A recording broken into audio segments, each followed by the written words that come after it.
Sir আমি এখন একটা হলুদ বসন্ত গাঁদা ফুলের জমিতে আছি। এই জমিতে সমস্যা হচ্ছে ফুলগুলো এরকম ফুটে ঠিকঠাক সাইজ হচ্ছে না, ছোট ছোট হয়ে যাচ্ছে।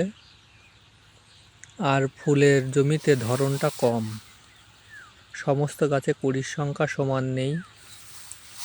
এই যে ফুলের সাইজগুলো দেখেন, এতে আমি এফএমসি কোম্পানির ক্যাচবো দিয়েছি, এতে ক্যালসিয়াম বোরন জিঙ্ক এর মিশ্রণটা দিয়েছি।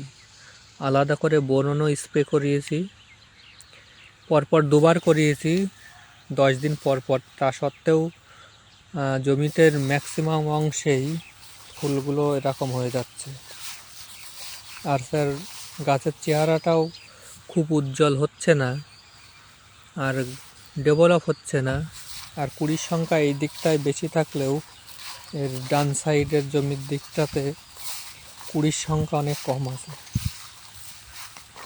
এবার স্যার কুড়ির সংখ্যা কী করে বাড়বে, আর এই ফুলের সমস্যাগুলো যেগুলো প্রস্ফুটিত হচ্ছে না সঠিক, সেগুলো কিভাবে হবে সেটা যদি স্যার একটু জানাতেন। এই দিকটাতে স্যার কুড়ির সংখ্যা আছে কিন্তু সেইভাবে ফুটছে না, আর গাছের হচ্ছে সেইভাবে ডেভেলপটা নেই স্যার এই দিকটাতে। আর ফুল স্যার অনেক অংশে এরকম হয়ে যাচ্ছে, ভালো করে ফুটছে না। যেগুলো এক কথায় স্যার ওই ফুলগুলো আমরা সে চুটকে টাইপের হয়ে যায়, ছোট হয়ে যায়, পাপড়িগুলো ভালো করে মেলছে না স্যার। জমিতে অনেক এই ধরনের সমস্যা আছে।